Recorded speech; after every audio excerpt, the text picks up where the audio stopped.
December 1878. The Sacramento Mountains, New Mexico Territory. Ethan Blackridge jerked awake with a gap, the nightmare's talons still digging into his mind. His cabin was dark, save for dying embers in the stone fireplace. But in his head, he still saw the Whispering Valley bathed in dawn light. Still heard the screams. Still felt the sticky warmth of blood on his hands. Sweat cooled on his bare chest despite the winter chill. He touched the scar on his neck, a perfect handprint where an Apache warrior had tried to choke the life from him 5 years ago. The raised flesh was a constant reminder of a debt unpaid. Ethan swung his legs over the bed, his breath fogging in the frigid air. The nightmares had returned with greater frequency these past months. Perhaps it was the anniversary approaching, or perhaps it was simply the solitude slowly unraveling what remained of his sanity. He pulled on a wool shirt, wincing at the stiffness in his shoulder where Harlow's bullet had torn through him. The fire needed stoking if he planned to survive the night.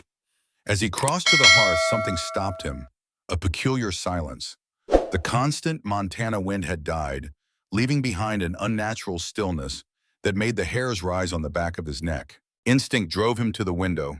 The full moon painted the clearing around his cabin in ghostly silver, revealing something that shouldn't be there. Footprints in the fresh snow.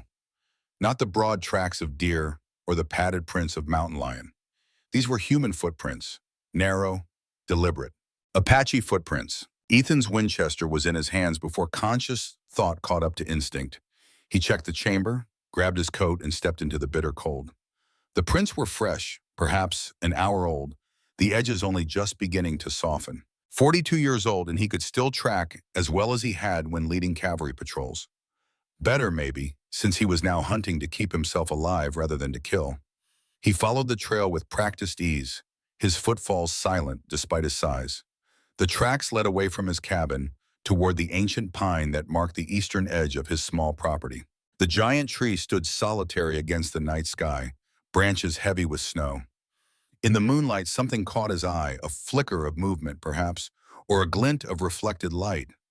Ethan approached cautiously until he saw it, a dream catcher hanging from a low branch, intricate and beautiful, feathers and beads swaying gently, though there was no wind.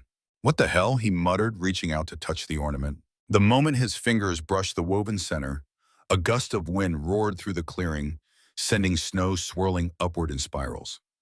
Ethan staggered back, momentarily blinded. "Ethan."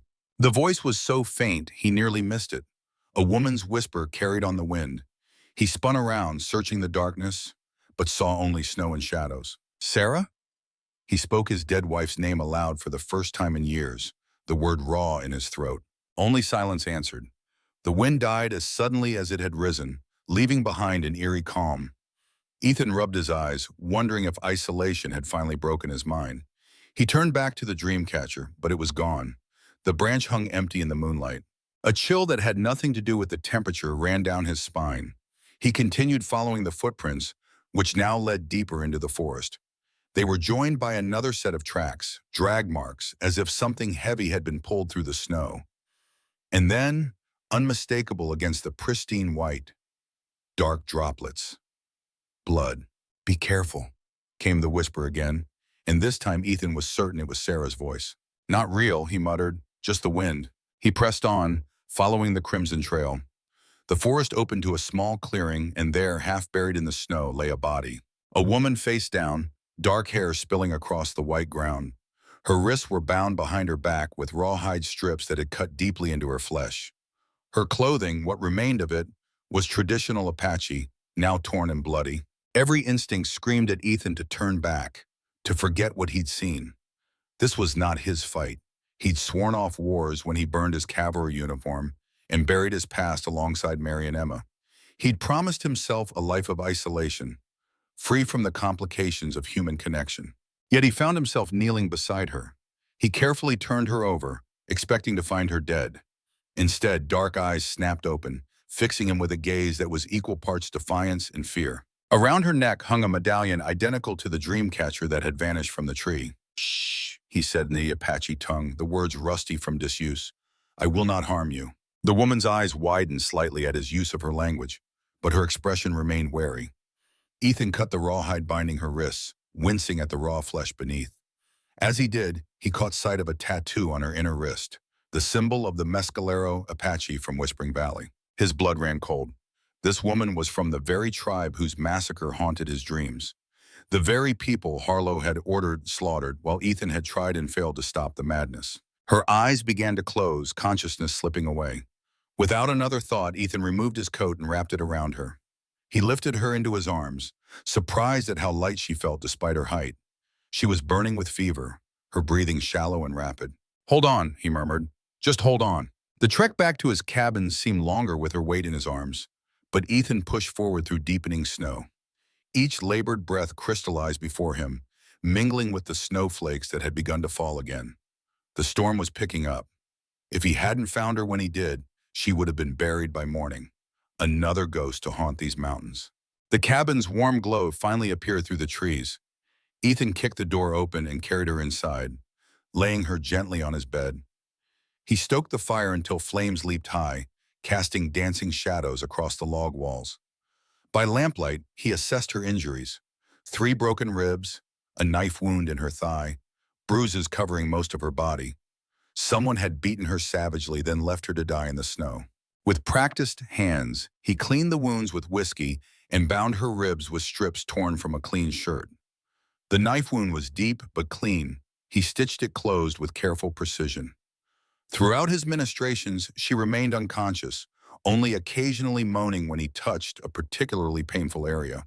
As he worked, Ethan couldn't help but wonder if Sarah had somehow led him to this woman. The thought was ridiculous. He didn't believe in spirits or signs. Yet the dream catcher, the voice on the wind, the medallion around the woman's neck, it all seemed too deliberate to be coincidence. When he'd done all he could for her injuries, Ethan sank into the chair beside the bed. From the shelf nearby, he took down an old Bible, worn and faded from years of handling. Between its pages were dozens of letters, all written to Sarah and the daughter who had never drawn breath. He took out a pencil and began to write by the firelight. "Sarah, I found an Apache woman in the snow tonight. She's from Whispering Valley. I don't know if this is my chance to make amends or if I'm inviting trouble into my life. I thought I heard your voice in the wind, guiding me to her. Is that possible? Or am I finally losing my mind out here alone? I miss you. I miss Emma, though I never got to meet her. It's been 5 years, but sometimes the grief feels as fresh as the day I came home to find you both gone. If you truly sent this woman to me, what am I supposed to do with her?" He stopped writing, looking at the woman's face. Even in unconsciousness, there was strength in her features. High cheekbones, a strong jaw, full lips set in a determined line. She was beautiful in a fierce way, like the mountains themselves. Outside, the wind howled around the cabin's corners, a mournful sound like a soul in pain. Ethan added another log to the fire, then settled back in his chair for what promised to be a long night. As he drifted between wakefulness and sleep, he thought he heard Sarah's voice again. But the words were indistinct, lost in the storm's fury. The woman's fever spiked in the night. Ethan bathed her forehead with cool cloths, murmuring reassurances in her language when she thrashed against unseen enemies. In her delirium, she called out names: Coda, Dakota, names he didn't recognize but spoke with such longing that they made his heart ache. Dawn broke cold and clear, sunlight streaming through frost-covered windows. Ethan had dozed off in the chair, his neck stiff and his back aching. The woman was sleeping more peacefully now, her breathing steadier. He checked her wounds, relieved to find no signs of infection. He made coffee and a thin gruel, hoping she might take some sustenance when she woke. As he stirred the pot, he realized this was the first time in 5 years he'd cooked for anyone but himself. The realization was both startling and oddly comforting. The day passed in quiet routine. Ethan tended the fire, checked on his patient, and kept watch at the window for any sign of pursuit. By evening, her fever had risen again, and he resumed his vigil with cool cloths and whispered words. 3 days passed in this rhythm. Ethan slept little, dozing in the chair by the bed when exhaustion overtook him. He spooned broth between the woman's lips when she was lucid enough to swallow, wiped her brow with cool cloths when the fever raged. On the 3rd night, as snow continued to fall outside, blanketing the world in silence, her fever finally broke. Ethan had stepped outside to split more firewood, the repetitive motion of the axe both necessary and therapeutic. The cold air filled his lungs, clearing the cabin's stuffiness from his head. He was so focused on his task that he almost missed the sound of movement from within. He entered cautiously, axe still in hand, to find the woman pressed into a corner, his hunting knife clutched in her trembling hand. Her eyes were wild with fear and determination, like a wounded animal cornered by hunters. "Easy," Ethan said, setting the axe down slowly and raising his hands to show he was unarmed. "You're safe here." She brandished the knife, her knuckles white around the handle. "Who are you?" she demanded in Apache, her voice hoarse but strong. "My name is Ethan Blackridge," he replied in her language. "I found you in the snow 3 days ago." Surprise flickered across her face at his use of Apache, but suspicion quickly returned. Her gaze fell to his legs, where faded blue cavalry trousers, the last remnants of his uniform, were tucked into worn boots. "You are cavalry," she said, the accusation clear in her tone. "I was," he acknowledged. "Not anymore." "Why help me? White men kill my people." Ethan considered his answer carefully.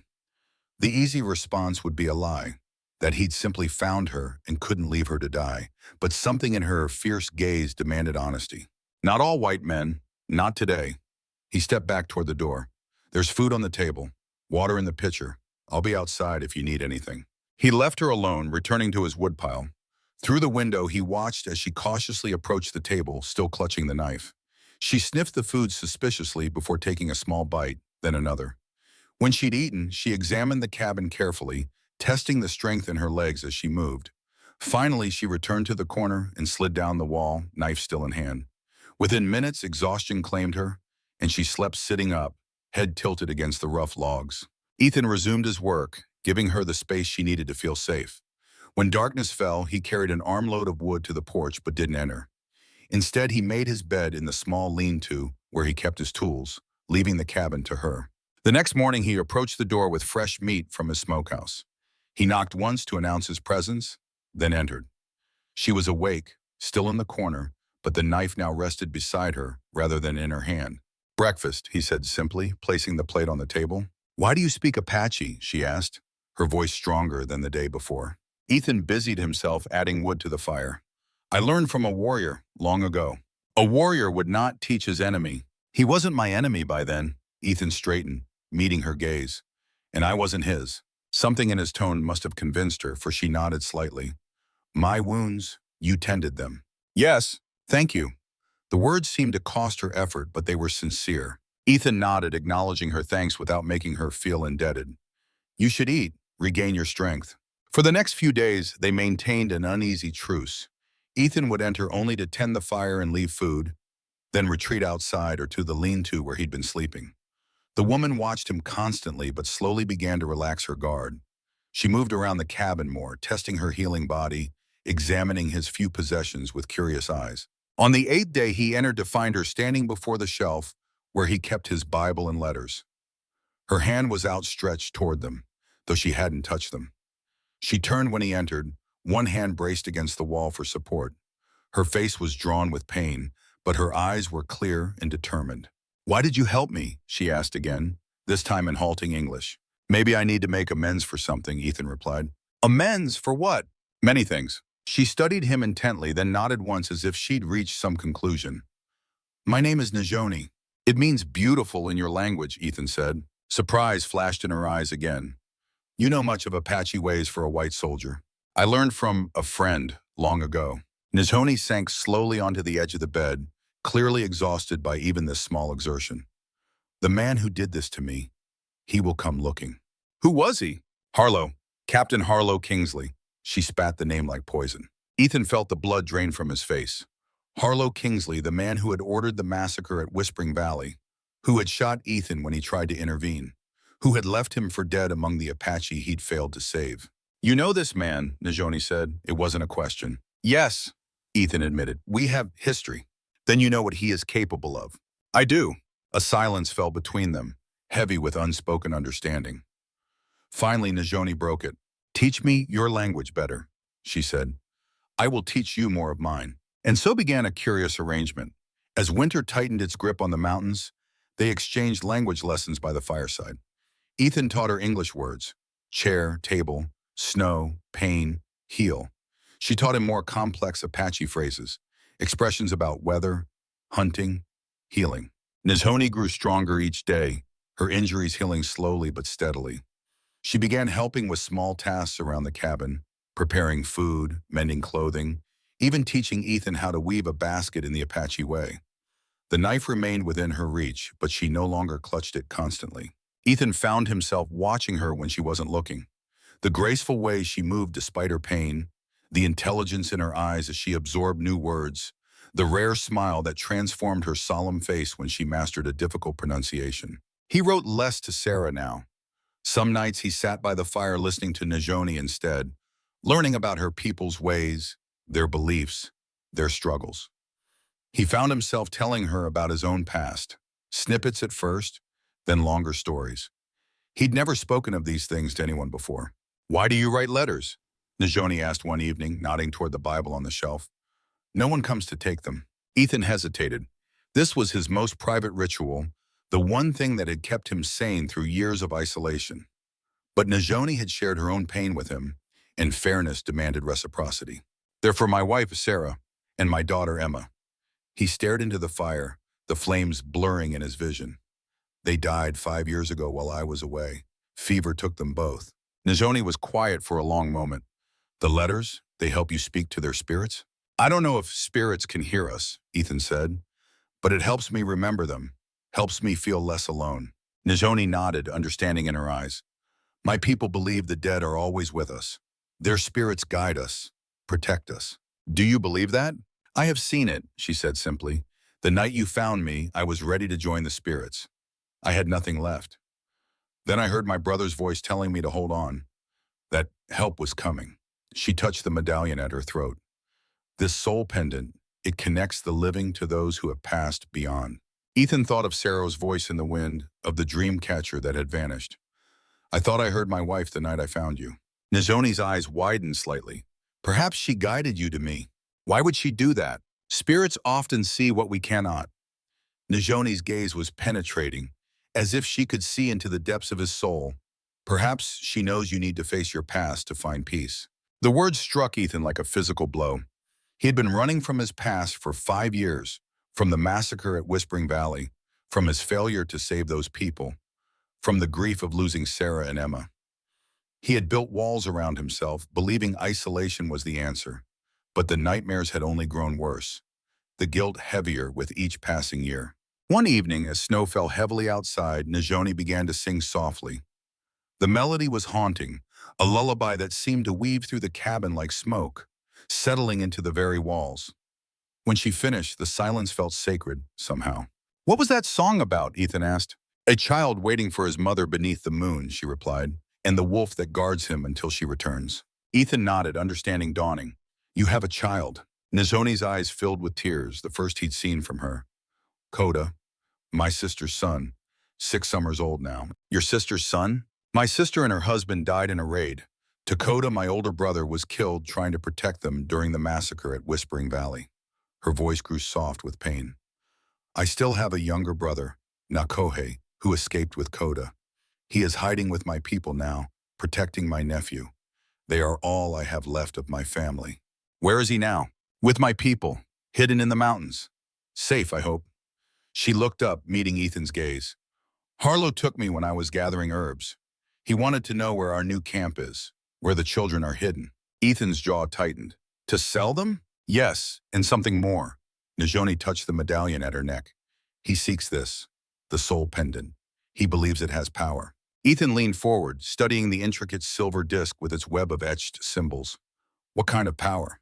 "It connects to the spirit world, allows the wearer to hear the voices of ancestors, of those who have passed beyond." She hesitated.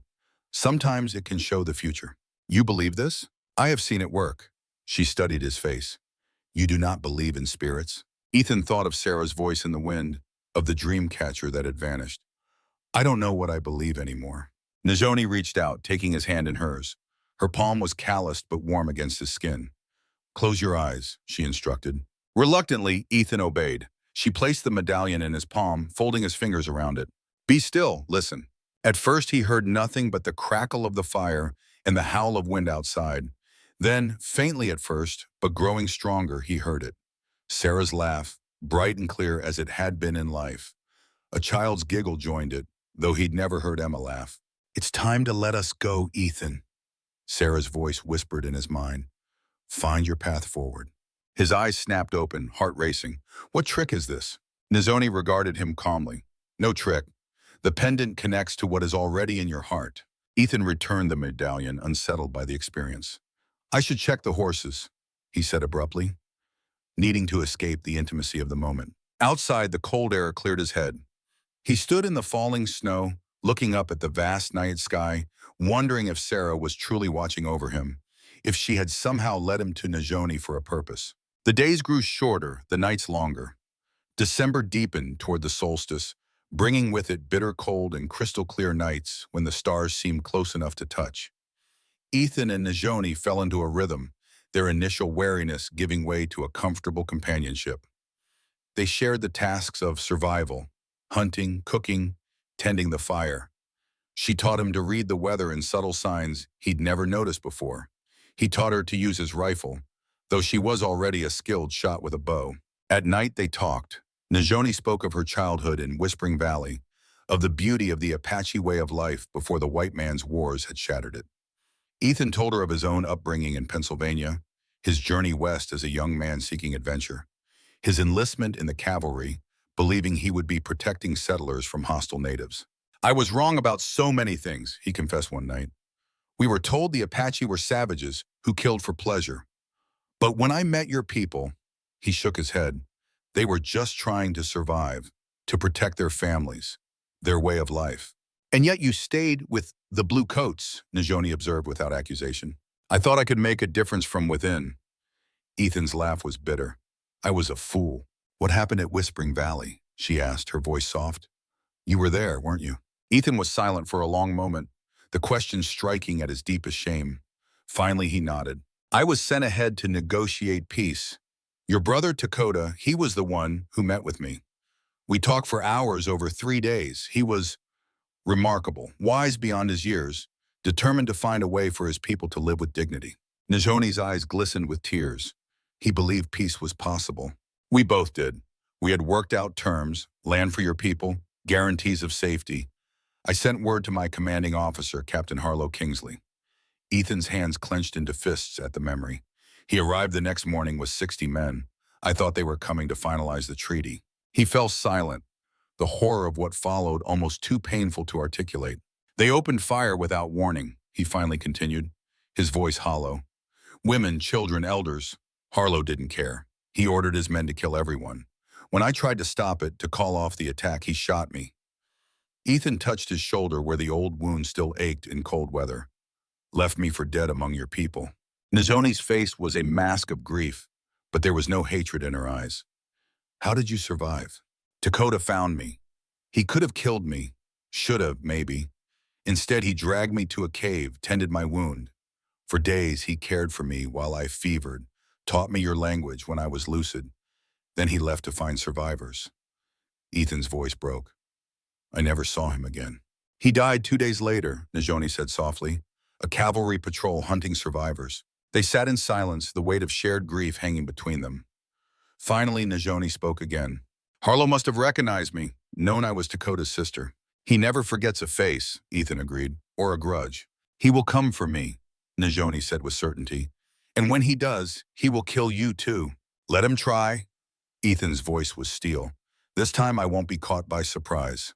He was still standing there when he heard the approach of horses, multiple riders by the sound.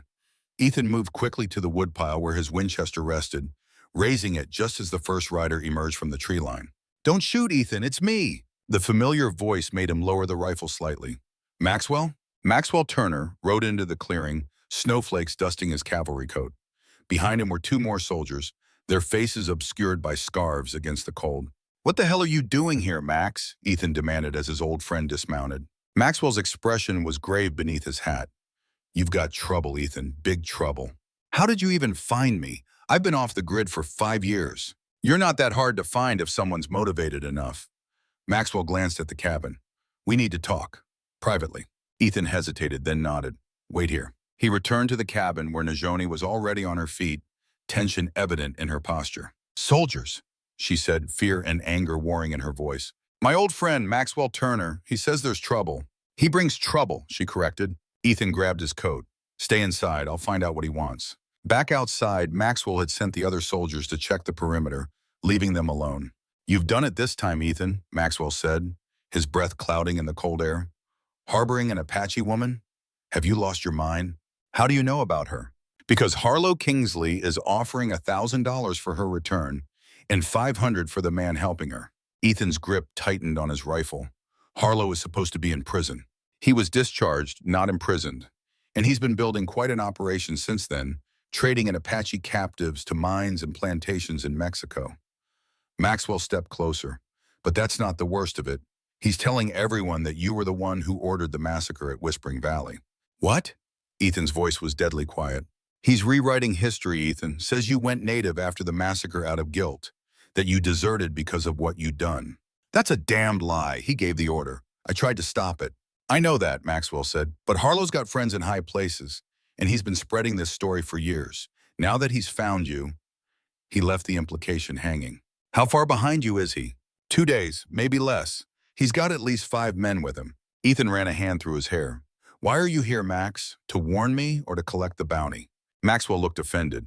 We've been friends for 15 years, Ethan. I came to help you. And them? Ethan nodded toward the soldiers checking his property. Sanchez and Wilcox, they're good men. They don't believe Harlow's lies either. Ethan studied his old friend's face, searching for deceit and finding none. We need to get Najoni to her people. She has a boy, her nephew. She's raising him. Maxwell shook his head. That's suicide, Ethan. Even if we find the Apache camp, they'll kill us on sight. Not if we're with her. This is my only chance to clear my name, Max, to finally make things right.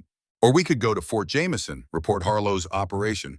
There are still honest men in the cavalry. And how many Apache will he sell before the army acts? Ethan countered. No, we get Najoni back to her people first, then deal with Harlow. Maxwell sighed heavily. Always the idealist, even after all these years.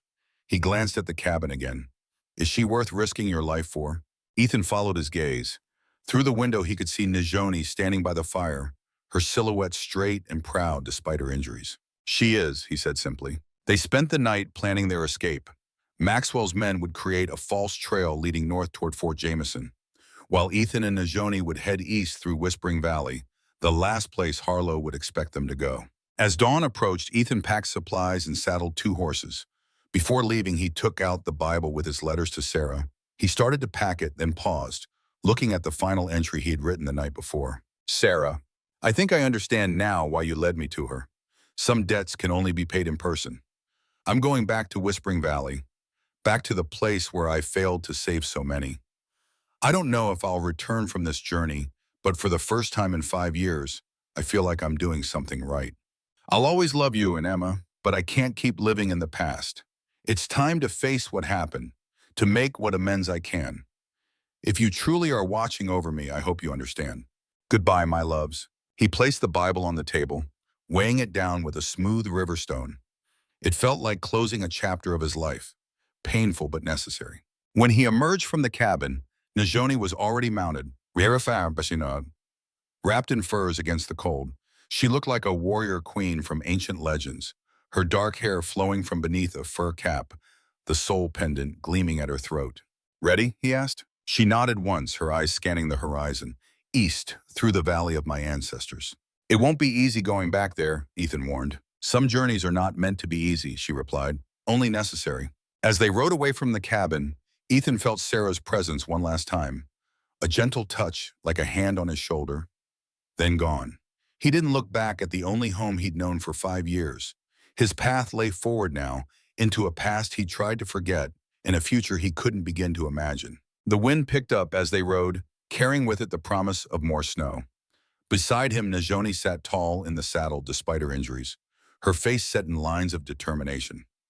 Whatever awaited them in Whispering Valley, they would face it together. Behind them, Maxwell and his men created a chaotic trail leading north, hoping to buy them time. Ahead lay the mountain store, and stark and beautiful against the dawn sky, and somewhere beyond them a young boy waiting for his aunt to return. Ethan touched the scar on his neck, the handprint that had marked him for 5 years. Perhaps at last he had found the path to redemption. The journey east through the mountains was arduous. Ethan and Najoni rode in silence for the first few hours, each lost in their own thoughts as their horses picked their way through snow-covered trails. The air was crystalline, so cold that each breath stung Ethan's lungs. Above them, the winter sky stretched vast and pale, featureless save for a single hawk circling high overhead. By midday, they had climbed to a ridge that offered a sweeping view of the valley below.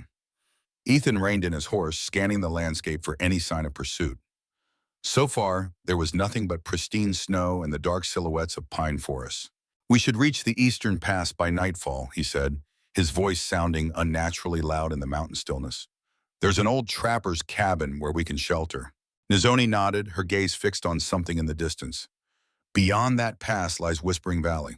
The name hung between them, heavy with unspoken memories. Ethan studied her profile, the proud set of her chin, the tension in her shoulders. Even wrapped in furs, she exuded a quiet dignity that spoke of a resilience he could scarcely imagine. "Are you certain you want to go through the valley?" he asked. "We could skirt around to the north." "No." Her answer was firm, brooking no argument. "I must see it again. Before we find my people, I must pay respects to those who fell there." Ethan nodded, understanding. Some ghosts could only be confronted face to face. He knew that better than most. They continued their journey, the horses laboring through deepening snow as the trail began to climb again. The mountains loomed around them, ancient and indifferent to the human dramas played out in their shadow. Here and there, Ethan spotted game trails, deer mostly, though once he saw the distinctive paw prints of a mountain lion. "We're being followed," Najoni said suddenly, breaking the silence. Ethan tensed, hand moving instinctively to his rifle. "Harlow?" "No." She shook her head, a lone rider, 2 miles back, keeping to the tree line. Ethan turned in the saddle, squinting at the trail behind them. He saw nothing but the undulating white of snow-covered hills. "How can you tell?" "The birds," she replied. "Watch how they scatter in sequence, following a disturbance," Ethan observed. And indeed, he could see the pattern now, a ripple of movement through the distant trees, black specks rising and settling in a distinct progression. Someone was moving parallel to their trail, just out of sight. "Could be a hunter," he suggested, though his instincts told him otherwise. "Could be," she agreed, clearly unconvinced. They pushed on, but Ethan found himself checking over his shoulder more frequently now. The sensation of being watched prickled at the back of his neck. He shifted his Winchester to a more accessible position across his saddle. The sun was low on the horizon when they finally reached the eastern pass, a narrow gap between towering cliffs. Long shadows stretched across the snow, and the temperature was dropping rapidly. The trapper's cabin stood nestled against the cliff face, nearly invisible until they were almost upon it. It was a simple structure, little more than a single room with a stone chimney, but it would provide shelter from the bitter night ahead. Ethan dismounted, wincing as his stiff muscles protested. He helped Najoni down, noticing how she favored her injured side despite her attempts to hide the pain. They led the horses to a small lean-to at the side of the cabin, where they would at least be partially protected from the wind. The cabin's interior was dusty but intact. A stone fireplace dominated one wall, and crude wooden bunks lined another. Ethan set about building a fire while Najoni unpacked their meager provisions. "I'll check the perimeter," he said once the flames had caught, casting a warm glow throughout the small space. "See if I can spot our shadow." Outside, twilight was fast surrendering to night. Ethan moved silently around the cabin, studying the approaches. In the fading light, he spotted what Najoni had detected earlier, a single set of horse tracks, partially obscured by fresh snow but unmistakable to his trained eye. They veered off into a stand of pines about half a mile back, where a rider could observe the cabin without being seen. Ethan's jaw tightened. He considered trying to circle around to catch their pursuer unawares, but the darkness and unfamiliar terrain made it too risky. Better to prepare for a possible confrontation here, where they had the advantage of shelter. When he returned to the cabin, Najoni had arranged their bedrolls near the fire and was brewing coffee in a battered tin pot. The domestic scene struck him as oddly incongruous with their circumstances. Fugitives in a wilderness, hunted by a man who would kill them both without hesitation. "Someone's definitely out there," he confirmed, securing the door with a wooden bar, single rider keeping their distance. Nizoni nodded, unsurprised. "They will not attack tonight. They want to see where we lead them." "To your people, you mean?" "Yes." She handed him a tin cup of steaming coffee. "Harlow has hunted us for years.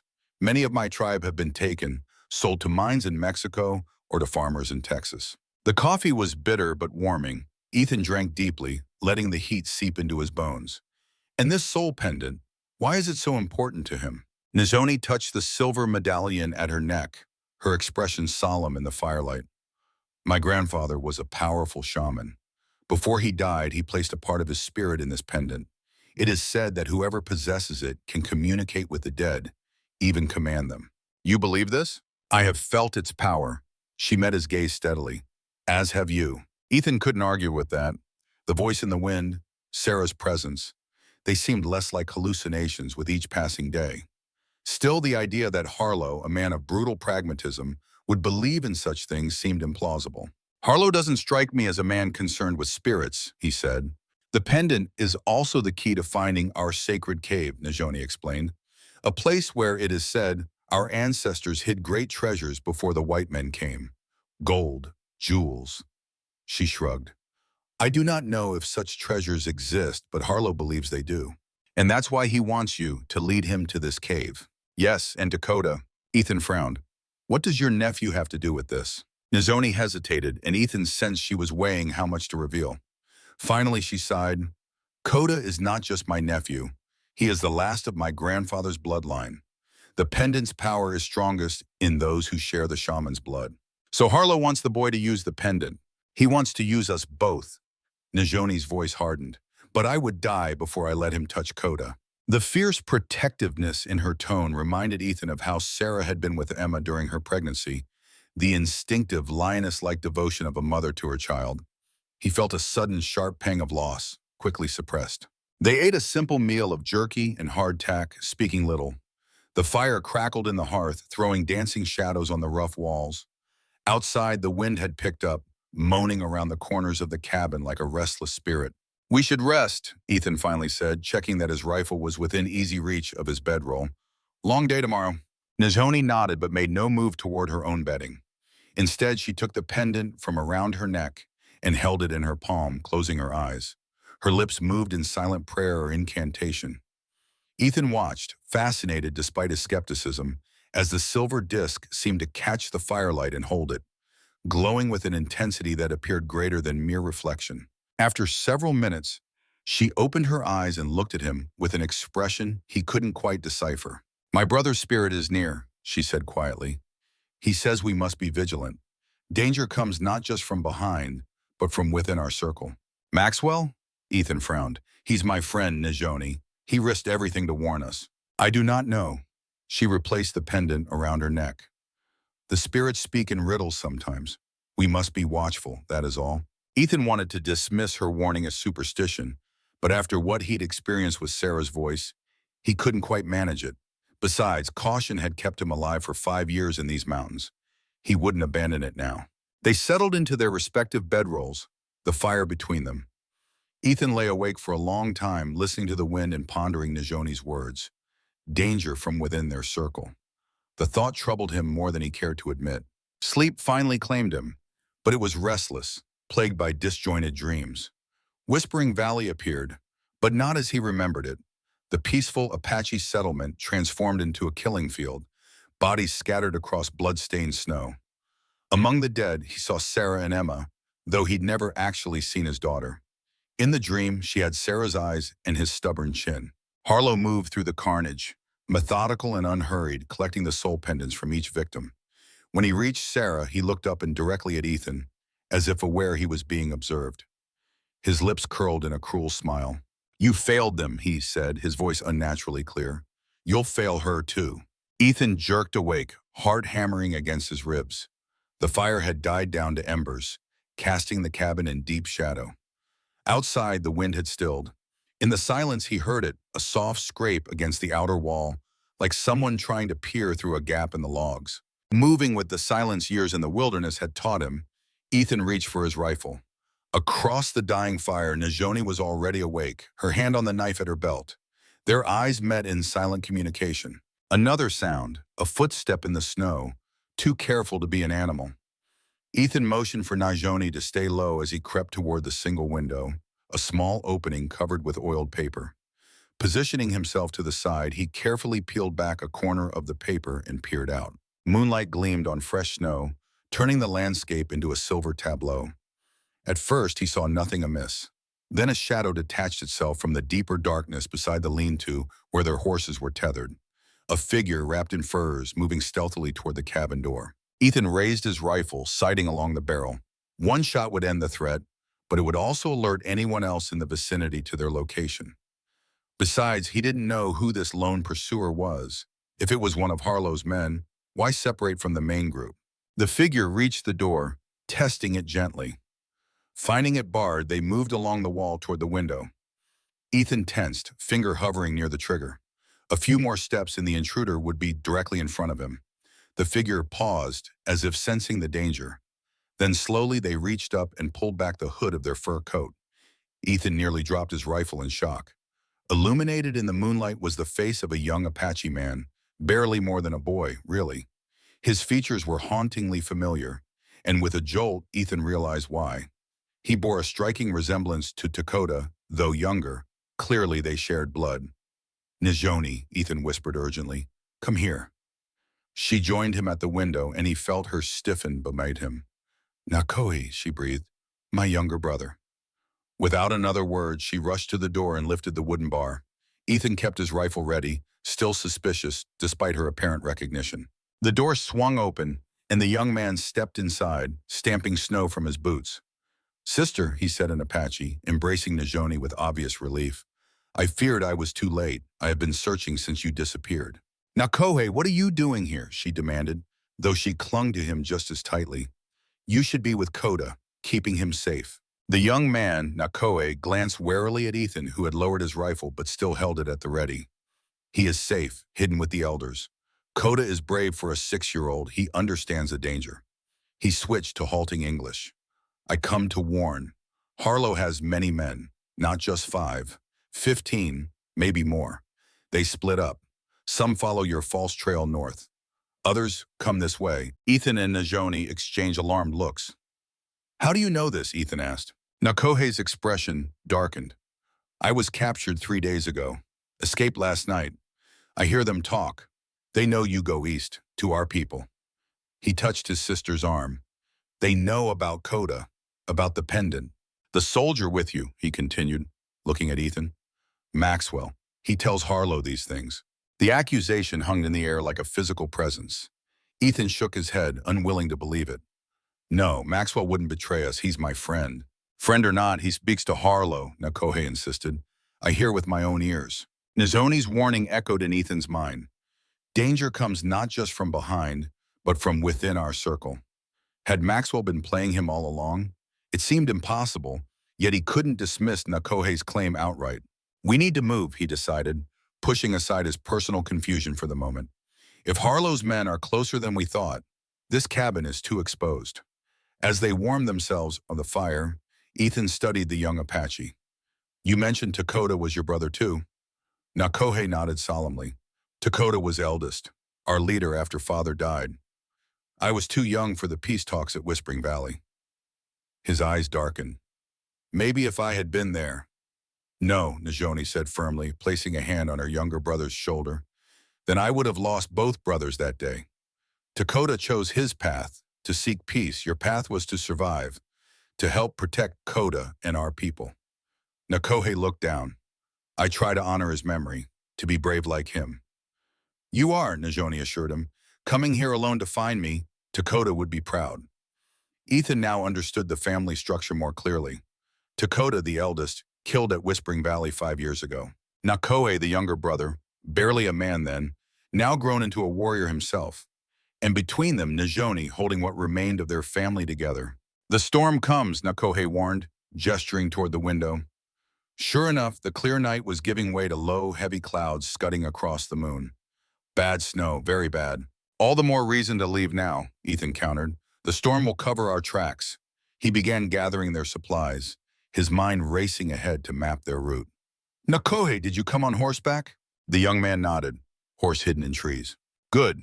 We'll need every advantage." Ethan turned to Najoni. "How far do your people's camp from here?" 2 days, maybe 3 in the snow." She was already rolling up her bedding, movements efficient despite her healing injuries. "There is a sacred cave near the heart of Whispering Valley. We can shelter there if the storm grows too fierce. Within minutes, they had packed their meager belongings and saddled the horses. The night had deepened, and the first fat snowflakes were beginning to fall as they set out, Nakohe leading the way on his sturdy pinto. They rode in single file, keeping to the shelter of the trees where possible. The trail grew steeper as they ascended toward the pass that would lead them into Whispering Valley. Behind them, the wind erased their tracks almost as quickly as they made them. Ethan kept a vigilant watch, constantly scanning their surroundings. Maxwell's betrayal, if indeed it was true, had shaken him more than he cared to admit. After 5 years of isolation, he had allowed himself to trust, and now that trust might cost them their lives. By midnight, the storm had intensified into a full blizzard. Snow whipped around them in blinding sheets, and the temperature plummeted. They were forced to dismount and lead the horses, struggling forward through drifts that reached past their knees. "We must find shelter," Ethan shouted over the howling wind. "The horses won't last much longer in this." Nakohe pointed ahead to a dark mass looming through the curtain of snow. There, the entrance to the valley, old hunting shelters inside. They pressed on, the wind cutting through their clothing like icy knives. Ethan's beard froze to his face and his fingers grew numb despite his heavy gloves. Beside him, Najoni stumbled, her face contorted with pain as her injuries protested the exertion. Without thinking, Ethan wrapped an arm around her waist, supporting her weight against his side. She allowed it, leaning into him as they struggled forward. Behind them, Nakohe led the increasingly reluctant horses. The entrance to Whispering Valley was a narrow gap between towering stone walls. As they passed through, the wind abruptly died, though the snow continued to fall heavily. The sudden silence was almost as shocking as the storm's fury had been. "The spirits protect the valley," Najoni explained, her voice hushed. "They calm the winds for those who come in peace." Whether it was spirits or simply the natural shelter of the valley's geography, Ethan was grateful for the respite. They made their way to a cluster of stone structures, the hunting shelters Nakohe had mentioned. They were crude but solid, built by Apache hunters generations ago. Inside the largest shelter, they found a stone fire ring and a stack of dry wood left by the last occupants. Ethan quickly set about building a fire while Nakohe tended to the exhausted horses in an adjacent lean-to. The flames caught and grew, illuminating the shelter's interior. Najoni sank down beside the fire, her face drawn with fatigue. In the flickering light, Ethan could see a dark stain spreading on her side where her wound had reopened. "You're bleeding," he said, kneeling beside her. She waved away his concern. "It is nothing, a stitch torn loose." "Let me see." His tone brooked no argument. After a moment's hesitation, she nodded, allowing him to help her remove her outer furs. The wound was indeed bleeding, though not as badly as he'd feared. Ethan retrieved his medical supplies from his pack and set to work restitching the torn flesh. His hands were gentle despite their size, and Najoni remained stoic, barely flinching as the needle pierced her skin. Nakohe returned as Ethan was finishing, his expression darkening at the sight of the white man's hands on his sister. He said something sharp in Apache that Ethan didn't catch. Najoni replied calmly, gesturing to her now bandaged side. Whatever she said seemed to appease her brother, though he continued to watch Ethan with wary eyes as he moved to the opposite side of the fire. "Your brother doesn't trust me," Ethan observed as he packed away his supplies. "He has little reason to trust any white man," Najoni replied. "Our father was killed by cavalry when Nakohe was just a boy. He watched it happen." Ethan nodded, understanding all too well the lasting scars such traumas left. "And yet he trusts me enough to lead me to your people." "He trusts me," she corrected. "And I—" She paused, her dark eyes reflecting the firelight as she studied his face. "I believe you are a man seeking redemption. Such men can be trusted to follow their conscience, if nothing else." Her assessment was uncomfortably accurate. Ethan had been running from his failures for 5 years. His failure to stop the massacre. His failure to be there when Sarah and Emma needed him most. Perhaps all along he had been searching for a way to make amends. Nakohe spoke, breaking the moment between them. He addressed his sister in rapid Apache, too quick for Ethan to follow. "He says we should reach the sacred cave by midday tomorrow," Najoni translated. "From there, it is half a day's journey to our people's new camp." "And Harlow?" Ethan asked. "The storm will slow him, but not for long. He knows these mountains almost as well as we do." Ethan considered their options. "We should set watches. I'll take the first." Neither sibling objected. Nakohe wrapped himself in his furs and quickly fell asleep, the easy slumber of a young man accustomed to snatching rest when available. Najoni lingered awake longer, her gaze distant as she stared into the flames. "What troubles you?" Ethan asked quietly. "I dreamed of Dakota last night," she replied after a moment. "He stood at the entrance to the sacred cave, warning me away. When I asked why, he said, 'What was buried there must remain buried.'" "You think it's a warning about the treasure Harlow seeks?" She shook her head slowly. "I do not know. But Dakota was a man of peace. If his spirit is restless enough to send such dreams." She left the implication hanging. Ethan added more wood to the fire, considering her words. "Whatever awaits us in that cave, we'll face it together." Nizoni's smile was small, but genuine. "Together," she agreed. She settled into her bedroll then, leaving Ethan alone with his thoughts. Outside, the snow continued to fall, blanketing Whispering Valley in pristine white, as if trying to erase the bloodstains of the past. As the night deepened, Ethan found his thoughts returning to Maxwell's alleged betrayal. He had known the man for 15 years, had fought alongside him, trusted him with his life countless times. The idea that Maxwell would sell him out to Harlow was almost inconceivable. And yet, hadn't there been something strained in Maxwell's manner when he arrived at the cabin? A nervousness that Ethan had attributed to concern but might have been guilt? Nakoe had no reason to lie about what he'd overheard. If Maxwell truly was in league with Harlow, then their situation was even more desperate than they'd realized. Harlow wouldn't just be following their trail, he'd be anticipating their moves, waiting for them at Whispering Valley, or worse, at the Apache camp itself. The thought of leading danger straight to Coda and the remaining members of Najoni's tribe sat like a cold stone in Ethan's stomach. He had failed the people of Whispering Valley once. He could not do so again. Halfway through his watch, a sound outside the shelter caught his attention. A soft scrape, like a boot on stone. Instantly alert, Ethan reached for his rifle, moving silently to position himself beside the entrance. For several tense minutes, he heard nothing more. Then came a distinct crunch of snow, closer now. Someone was approaching the shelter, trying and failing to move silently. Ethan glanced back at the sleeping forms of Najoni and Nakoe, then made his decision. Better to confront the threat outside, away from them. He slipped through the entrance, rifle at the ready. The night was still, the snowfall having lightened to gentle flurries. Moonlight broke through thinning clouds, illuminating the valley in ethereal silver. Ethan scanned his surroundings, every sense heightened. Movement caught his eye, a dark figure moving between the stone structures about 50 yards away. Too large to be a wolf or a mountain lion. A man, then. Ethan raised his rifle, tracking the figure through the sights. One clean shot would end the threat, but the report would echo through the valley, potentially alerting others to their location. The figure paused as if sensing the invisible crosshairs centered on their back. Slowly they turned. "I know you're there, Ethan," called a familiar voice. "Don't shoot, it's me." Maxwell. Ethan's finger tensed on the trigger. "Show yourself, Max. Hands where I can see them." Maxwell stepped into a patch of moonlight, arms raised.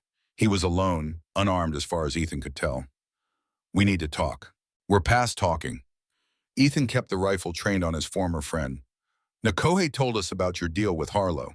Maxwell's face fell. "It's not what you think." "No, because I think you sold us out. Told Harlow we'd be heading east through Whispering Valley." "Yes, I did," Maxwell admitted, his voice strained. "But not for the reasons you think. I had no choice, Ethan." "There's always a choice. Not when they have your family." Maxwell's voice cracked. "Harlow's men took Emily and the boys 2 weeks ago. Said they'd kill them if I didn't help find you and the Apache woman." Ethan faltered. Emily, Maxwell's wife, and their twin sons, who would be, 10 years old now. He remembered them as toddlers, chubby-cheeked and mischievous. "You expect me to believe Harlow's holding your family hostage?" he asked, though doubt had already crept into his certainty. "I don't care if you believe me." Maxwell's desperation was palpable now. "It's the truth. I came to warn you, to help you get away, but I had to tell Harlow something or he'd—" He couldn't finish the sentence. Ethan studied the man he'd once called brother. Maxwell looked haggard, his face lined with exhaustion and fear. There was no trace of the confident officer Ethan remembered. "Where are they being held?" Ethan asked, lowering his rifle slightly. "Abandoned mining camp near Fort Jameson. Harlow's made it his base of operations." Maxwell took a tentative step forward. "I'm not asking you to trust me, Ethan. Just let me help you. For old time's sake." Before Ethan could respond, a voice spoke from behind him. He speaks truth about his family. Nijoni emerged from the shelter, the soul pendant clutched in her hand. Its silver surface gleamed in the moonlight. I see them in the pendant, woman and two boys. They are afraid but alive. Ethan glanced between them, his resolve wavering. If this is a trick— It's not, Maxwell interrupted. I swear on my son's lives, and I have a plan to get us all out of this. You, Nijoni, her people, my family. But we have to move fast. Harlow's men are closer than you think. After a long, tense moment, Ethan lowered his rifle completely. Inside, he said tersely. You can explain everything where it's warm. The shelter seemed smaller with the addition of Maxwell. Nakoe had woken and sat glowering at the newcomer, clearly distrusting, despite Nijoni's assurances about his family. Harlow has about 20 men total, Maxwell explained as they huddled around the fire. Half are following the false trail north. The rest are spread out along the eastern approaches to the valley. He's convinced the Apache camp is somewhere in these mountains. Is he wrong? Ethan asked. Maxwell shook his head.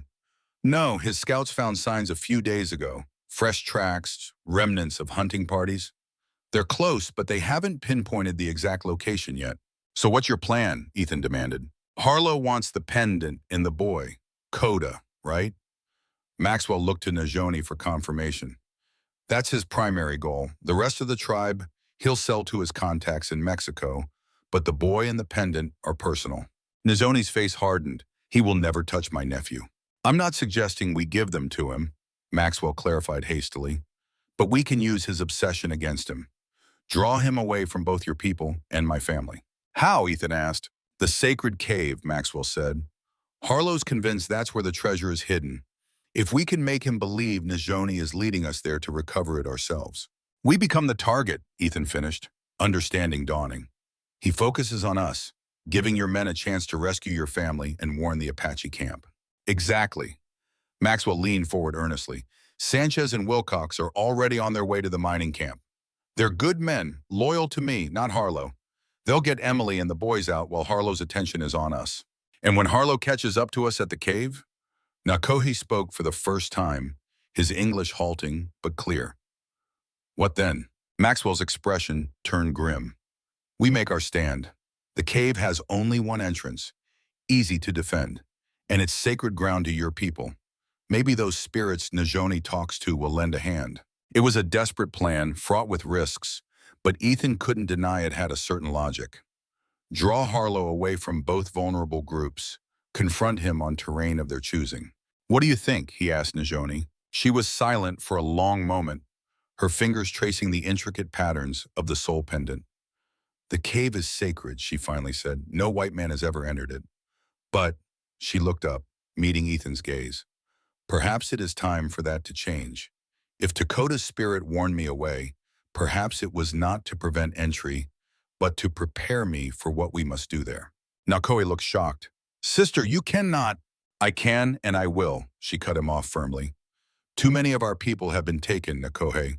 Too many children sold into slavery. If this is how we end Harlow's evil, then so be it. Ethan felt a surge of admiration for her courage. Then it's settled. We head for the sacred cave at first light. Maxwell nodded, relief evident on his face. I'll leave before dawn, rejoin Harlow's men. I'll tell them I spotted you heading that way. Should buy your family and tribe a few more hours to get to safety. The plan set, they settled back to rest for the few remaining hours of darkness. Nakohe took over the watch, his mistrust of Maxwell evident in the way he positioned himself between the soldier and his sister. Ethan lay down near Nijoni, his mind too active for sleep despite his exhaustion. Do you think it will work? He asked softly. I do not know, she admitted, but I know that you and I were brought together for a purpose. Perhaps this is it. Her simple faith moved him. I'm not sure I deserve such confidence. In the dim firelight, he saw her smile. It is not about deserving, Ethan Blackridge. It is about becoming. You are becoming the man you were meant to be. Before he could respond, she had turned away, ending the conversation. Ethan stared at the ceiling, pondering her words. Becoming. Yes, perhaps that was it. Not erasing the past or even atoning for it, but becoming something new because of it. He thought of Sarah then, wondering what she would make of all this. Would she approve of the man he was becoming? Somehow he felt she would. Dawn arrived with clearing skies and bitter cold. The storm had passed, leaving behind a transformed landscape. Whispering Valley lay pristine and silent, snowdrifts sculpted by the wind into fantastic shapes. Maxwell departed before the others woke, slipping away with a brief nod to Ethan. "See you at the cave," he'd said. "Good luck." Now as they prepared to set out, Ethan found himself studying the valley with new eyes. 5 years ago, he had come here as an enemy, even if an unwilling one. Today he returned as, what, an ally? A protector? Perhaps even a friend? "Ready?" Najoni asked, mounting her horse with fluid grace despite her injuries. Ethan nodded, swinging into his own saddle. "Lead the way." They rode in silence through the heart of Whispering Valley, a place of ghosts and memories for both of them. Here and there, Ethan caught glimpses of the settlement that had once thrived here.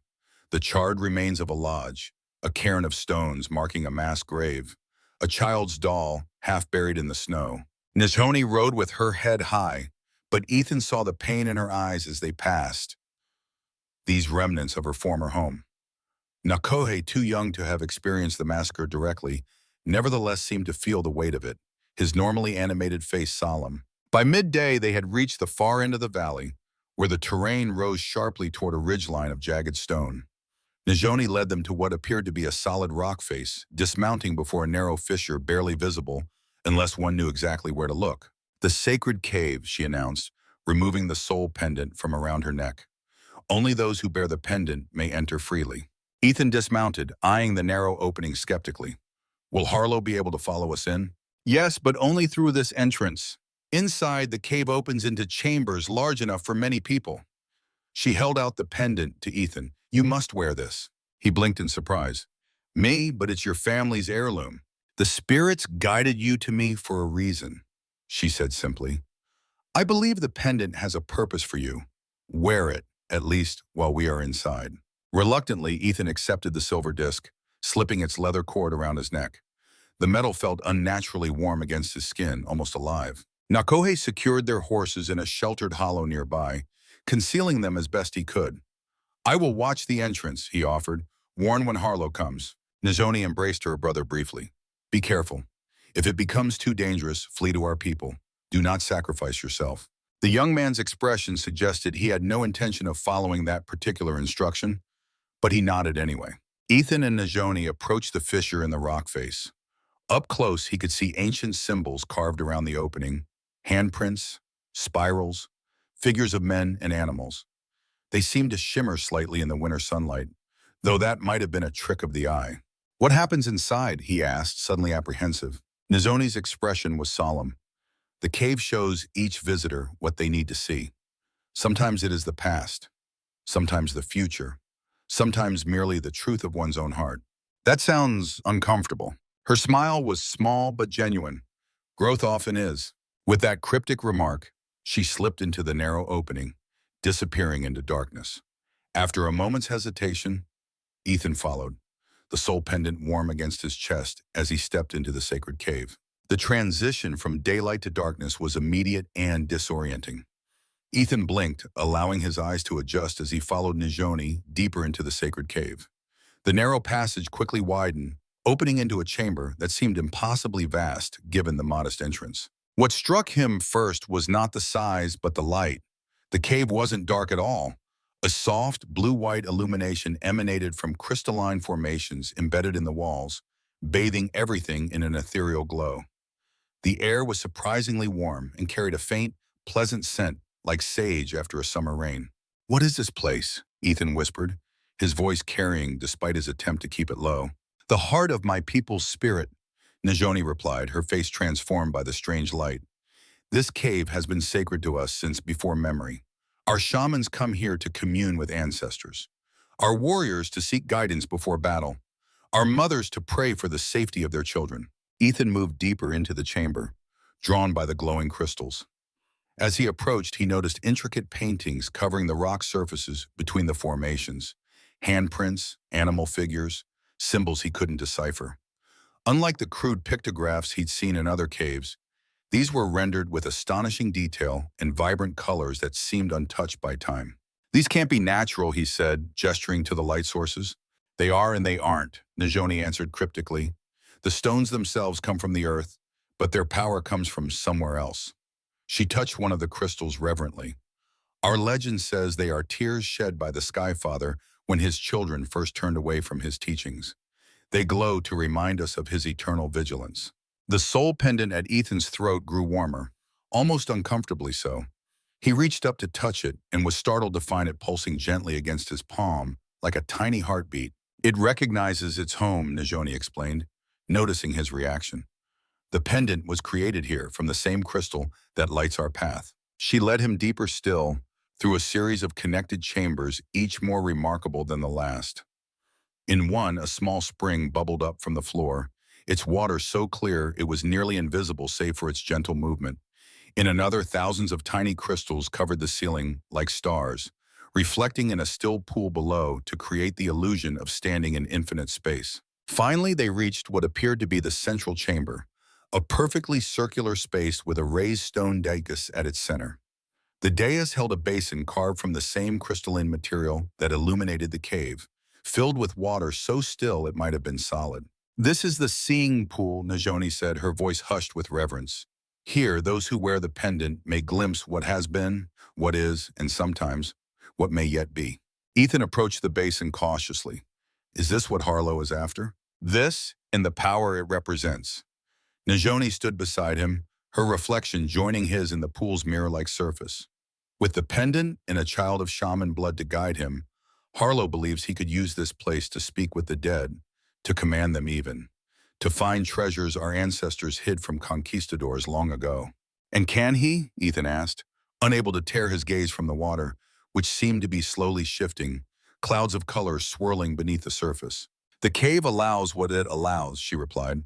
It has its own will, but in the hands of one without respect, without understanding. She shook her head. The results could be unpredictable, dangerous. The pendant grew hotter still, and Ethan felt a strange pull toward the water. Without conscious intention, he found himself leaning over the basin, drawn by a compulsion he couldn't explain. The surface of the water rippled once, then cleared to reveal not his reflection, but an image from elsewhere. Sarah, sitting by a window in their Pennsylvania home, her belly swollen with the child who would never draw breath in the world. She was smiling, working on a tiny garment, her face serene in the sunlight. Ethan's breath caught in his throat. The image was so vivid, so real he could almost reach through the water and touch her. As if sensing his presence, Sarah looked up, directly at him, her smile widening. She sees you, Najoni whispered beside him. The veil between worlds is thin here. Sarah, Ethan breathed, his voice breaking on her name. In the water, Sarah's lips moved. Though no sound came, he could read the words clearly. Let go, my love. Your path lies ahead, not behind. The image shifted, rippling like disturbed water. When it stilled again, he saw Whispering Valley, but not as the desolate, snow-covered place it had become. It was summer, the valley lush and green, with Apache lodges dotting the landscape. Children played by a stream, their laughter somehow audible, though the vision was silent.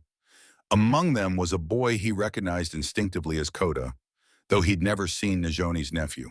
Another ripple, another shift. Now he saw himself and Najoni standing together on a hillside overlooking the valley. Between them stood Coda, older than in the previous vision, holding both their hands. They looked peaceful, at ease with each other in their surroundings. What am I seeing? He asked hoarsely. What has been, Najoni replied. What is? What may yet be? She placed a gentle hand on his arm. The seeing pool shows possibilities, not certainties. The future is always in motion. Ethan straightened, tearing his gaze from the mesmerizing water with effort.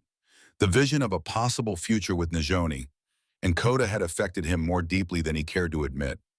It offered something he'd thought forever lost to him, a family, a purpose, a place to belong. How much time do we have before Harlow arrives? He asked, forcing his mind back to the immediate danger. Not long. Najoni moved around the chamber, examining the various entrances. We should prepare. The cave offers protection, but we must be ready to fight. They spent the next hour fortifying their position, using fallen rocks to create defensive barriers near the main entrance, identifying alternative escape routes should they be needed. Ethan checked and rechecked his Winchester, counting out his remaining ammunition with grim precision. 32 rounds. It would have to be enough. What about the pendant? He asked, touching the silver disc that still hung warm against his chest. Should we hide it? Nizoni considered this. No, its power is strongest when worn. Keep it close. A low whistle echoed through the chambers, the signal they'd arranged with Nakohe. Someone was approaching. It's time, Ethan said, positioning himself behind the stone barricade they'd constructed. Are you ready? Nizoni joined him, a calm determination in her eyes. I have waited 5 years to face the man who destroyed my people. I am ready. The first figure to appear at the cave entrance wasn't Harlow, but Nakohe, backing into the passage with his rifle raised. They come, he reported tersely. Maxwell leads them, 6 men, including Harlow. Ethan and Nizoni exchanged a look. Maxwell had said he would bring Harlow, but the betrayal still stung. Even knowing the man was attempting to save his family, the sight of him leading their enemies to the sacred cave felt like a violation. Let them enter, Ethan instructed, but only as far as the first chamber. We'll confront them there. Nakohe nodded and disappeared back into the passage. Minutes later, they heard the sounds of approach. Boots on stone, the metallic click of weapons being readied, voices too muffled to distinguish. Ethan checked his rifle one last time, then moved to a position where he could observe without being immediately seen. Nizoni crouched beside him, knife in hand, her breathing steady and controlled. Maxwell entered first, his face taut with strain. Behind him came 2 rough-looking men Ethan didn't recognize, mercenaries by their appearance, and then Harlow himself. Captain Harlow Kingsley had aged in the 5 years since Ethan had last seen him, but not softened. If anything, he looked more dangerous, leaner, harder, his salt and pepper hair cropped close to his skull, his eyes cold and assessing as they swept the chamber. 2 more men flanked him, both carrying rifles at the ready. Nakohe had disappeared, presumably positioned somewhere to provide covering fire if needed. Remarkable, Harlow said, his voice echoing in the chamber as he took in the glowing crystals and ancient paintings. The legends didn't do it justice. His gaze fixed on a particular spot, and Ethan realized with a jolt that he could see them despite their concealment. You might as well come out, Blackridge. I know you're there. Keeping his rifle trained on Harlow, Ethan stepped into view. Nizoni followed, her chin raised in defiance. That's far enough, Ethan called. You've got no business here, Harlow. Harlow smiled, the expression never reaching his eyes. On the contrary, I've been seeking this place for years, the sacred cave of the Mescalero Apache, repository of their spiritual power and, if the legends are to be believed, their material wealth as well. His gaze shifted to Nizoni. Hello again, my dear. You've led me on quite a chase. You murdered my people, Nizoni replied, her voice steady despite the hatred in her eyes. Sold children into slavery. And for what? Gold? Power? For the future, Harlow corrected, as if explaining something simple to a child. The Apache are relics of a dying age. Their time is past, but their knowledge, their power, that can still serve a purpose in the world to come. And I suppose you're the one to decide that purpose, Ethan said, disgust evident in his tone. Harlow shrugged. Someone must. Better a man of vision than a traitor who abandoned his post and his country. His eyes narrowed. You disappointed me, Ethan. I saw such potential in you once. Before or after you shot me and left me for dead. A regrettable necessity. You were becoming problematic. Harlow took a step forward, then stopped as Ethan raised his rifle. Come now, let's be reasonable. You're outnumbered, outgunned. Why not cooperate? All I want is the pendant and the location of the boy. In return, I'm prepared to let you and the woman walk away. You're lying, Nizoni spat. You have never kept your word. Harlow's expression hardened. Perhaps you need a demonstration of my sincerity. He gestured, and one of his men shoved Maxwell forward, forcing him to his knees. Tell them, Lieutenant. Maxwell looked up, his face haggard.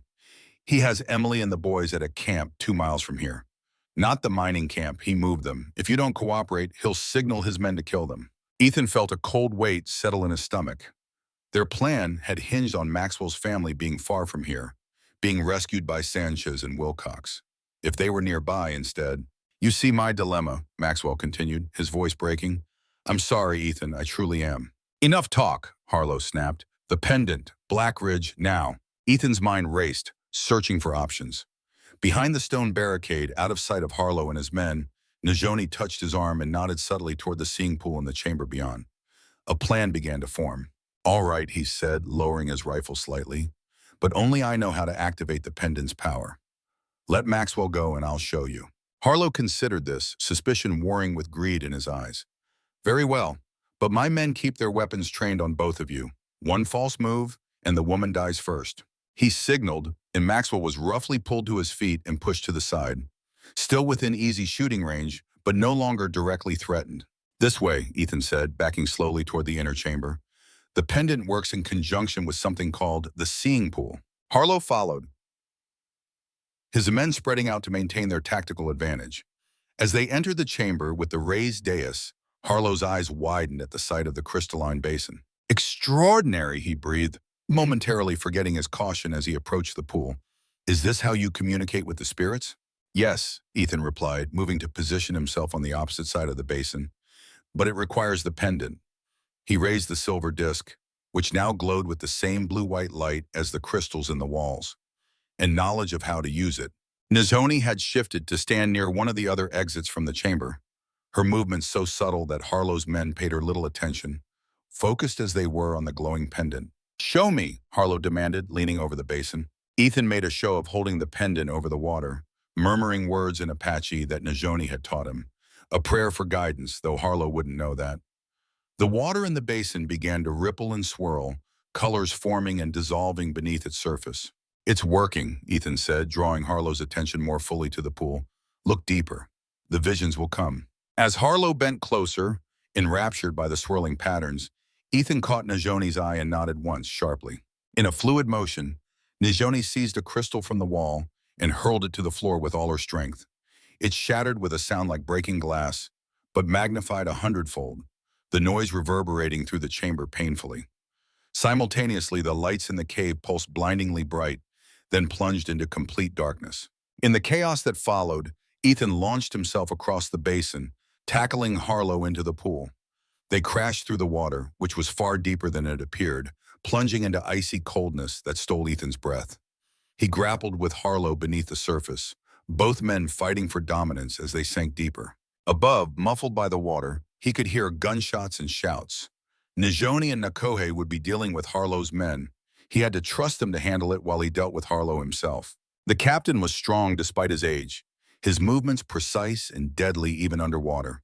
He landed a vicious blow to Ethan's ribs, forcing precious air from his lungs. Ethan countered by driving his knee into Harlow's stomach, creating just enough separation to break toward the surface. As his head cleared the water, he gulped air and tried to orient himself.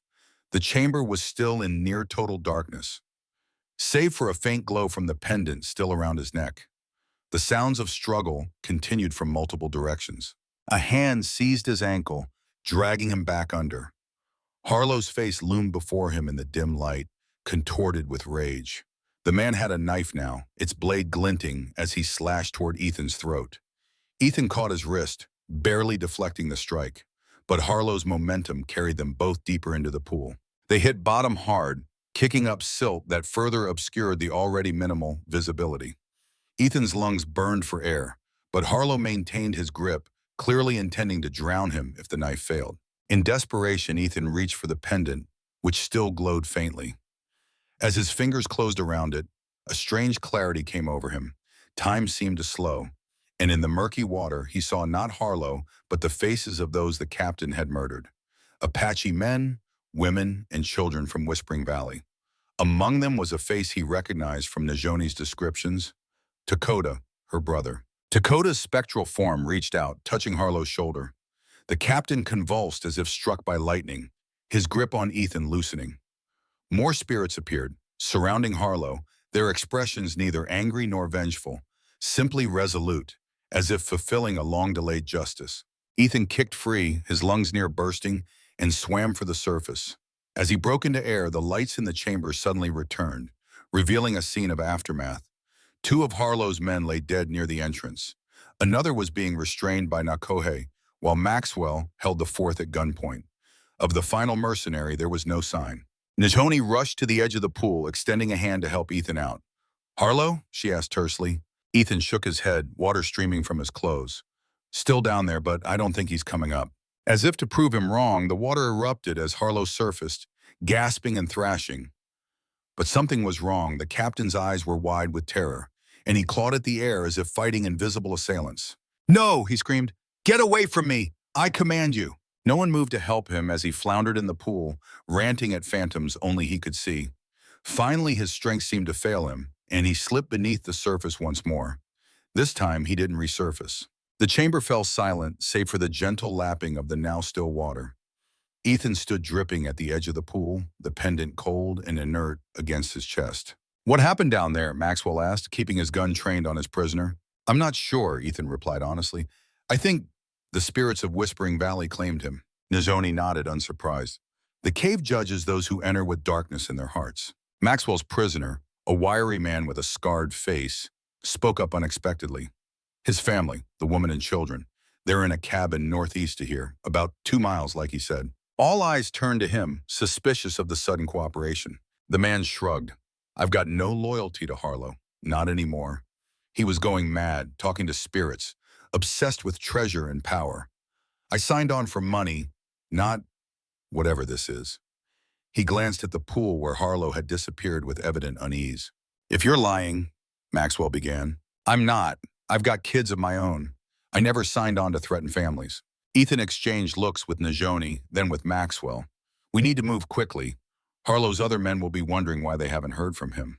"What about him?" Nakohe asked, indicating his own prisoner, who had remained sullenly silent throughout the exchange. "Tie them up. Leave them here," Ethan decided. "We can decide what to do with them after we've secured Maxwell's family and warned your people." With efficient movements born of long practice, they bound the 2 mercenaries securely. Before leaving the chamber, Ethan approached the seeing pool once more, staring into its now placid surface. There was no sign of Harlow, no body floating beneath, just clear water reflecting the crystal light. "It's over," Najoni said softly, coming to stand beside him. "Is it?" Ethan touched the pendant, which had returned to its normal temperature. "What I saw down there, the spirits. The spirits of my people found justice," she said, "as did you." He wasn't certain he'd call what happened to Harlow justice. It had been more elemental than that, a reckoning that transcended human concepts of right and wrong. But he nodded anyway. "We should go," Maxwell urged from the chamber entrance. "Emily and the boys are waiting, and so is Coda." The reminder of the living who still needed them broke the spell of the moment. They gathered their weapons and prepared to leave the sacred cave, stepping carefully around the fallen mercenaries. The journey to the surface seemed shorter somehow, the passages straighter, as if the cave itself was ushering them out. Daylight was blinding after the otherworldly illumination of the cave. Outside, the winter afternoon was waning, long shadows stretching across pristine snow. Their horses waited where they'd left them, seemingly unaffected by the supernatural events that had transpired within the mountain. "We'll split up," Ethan decided as they mounted. "Maxwell and I will head for the cabin to free his family. Nijoni, you and Nakohe go directly to your people's camp. Warn them, get them ready to move if necessary." Nizoni looked like she might object to the separation, but after a moment's consideration, she nodded. "Be careful.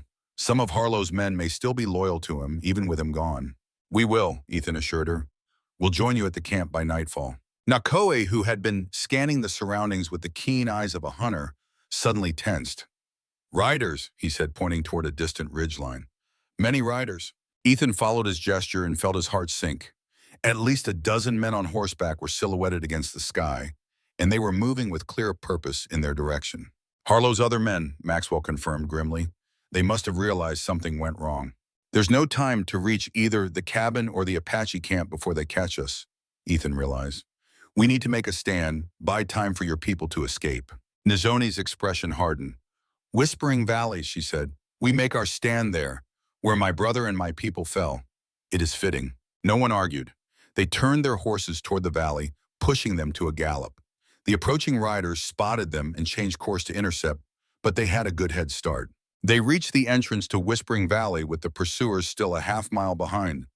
The place looked different in daylight, less haunted, more melancholy.